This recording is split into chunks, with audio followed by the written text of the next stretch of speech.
但凡能站得住脚的设计，一定是要有一个很有力的出发点。实验和实践是通往未来的一个必经之路。接上回啊，哪是上回？上回了。接迪特拉姆斯那回，我们挖了个坑。德国还有一个很有代表性的工业设计师，也是一个非常传奇的人物。这位设计师呢，其实就是鲁吉·克拉尼，他代表着另外一个工业设计的方向，就各种流线型、曲线、仿生学方向。鲁吉·克拉尼也是工业设计史上一个非常有争议性的设计师。迪特拉姆斯我们说过，他是学建筑、木工这种实操性比较强、比较严谨的这样一些学科。但是鲁吉·克拉尼他一开始学雕塑，后来他就学空气动力学，又去学哲学。他自己也说过，他说其实我不是一个 designer， 我是一个空气动力学家和哲学家。鲁吉·克拉尼对整个设计圈做了很多先锋性的引导。他自己也说过，他这种流线型的很多东西是来自于自然。他有一个很强的理论，就是说这个宇宙是圆的，没有直线。他就说，你看鲨鱼和魔鬼鱼这种海洋生物，它们的形态不是人设计的，这个东西一定是有自然的法则在里面。他说到这种流线型的东西，空气动力学的东西运用在汽车上面，他做了一些流线型的大卡车，因为空气动力学的影响，就会把这些东西的油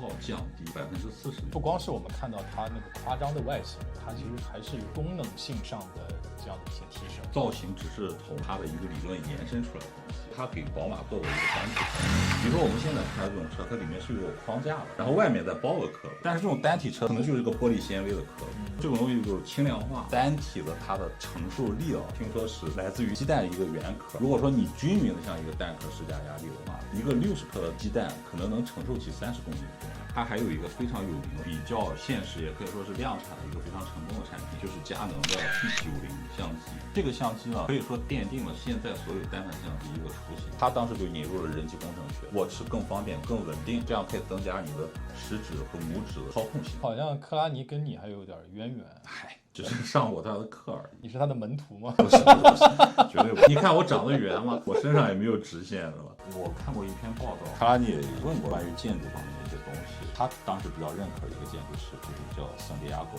卡拉查瓦。他说他做的东西其实是我很欣赏，但是他有一个问题，他说他很浪费材料。其实他也不是在这方面没有考虑的一个人，他的思想很前。他说我们现在的社会太落后，技术其实发展了很多，但是我们做的产品其实还是在沿用60年、70年前的一些思路。实验和实践是通往未来的一个必经之路。他还喜欢一个人，就是 Sidney。这个人是干嘛的？他就是做了异形、外星人什么那种科幻大片的一些概念设定。他就说他这个人做的东西就很未来。比较有意思是克拉尼他儿子，他现在也在电影行业里面做。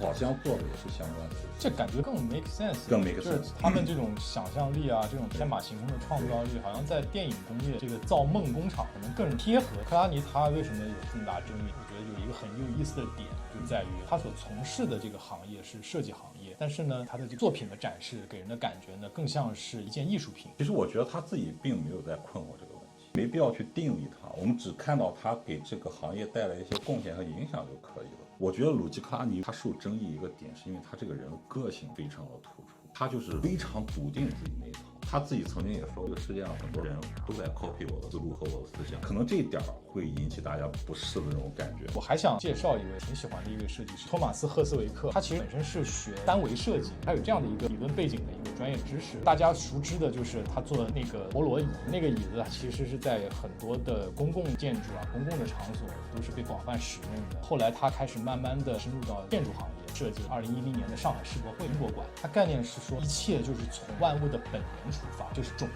所以他做的这个建筑叫做 Seed Cathedral， 种子的一个神殿。他用了大概有6万多个亚克力的纤维，里头就全是各种各样种子的标本。整个建筑里面什么都没有。场地它的使用也很大胆，他把大量的场地其实用于一个公共的户外的场地，大家可以在这个场所上，大家可以打滚啊，可以玩耍。包括他最近很厉害的一个建筑，我当时还有幸我们在19年的时候去纽约的时候去看过他的那个建筑，叫做 Vessel， 像一个容器一样的建筑。那个建筑其实不承载任何的功能，它的概念就是让整个市民能在这样的一个建筑当中无限的可以去循环攀爬，相当于你在城市里面体验一个登山的乐趣。那个建筑可以说也是很夸张，但是呢也成为了整个纽约的一个地标性的建筑。包括他现在做的一个巨大的项目也在进行当中，就是他的整个的一个漂浮公园。像这种类型的，他们都是介于一种探索性和实验性。有一点很重要，就是但凡能站得住脚的设计，它无论给你的感官、你的直觉上多夸张，背后一定是要有一一个很有力的出发点，能支撑它。它不是说只做了一个外壳，那样反而就是我们会看到一些不是我们所谓的夸张的设计，而变成一种雷人的设计。你总是要找到一个落脚点，某一种理论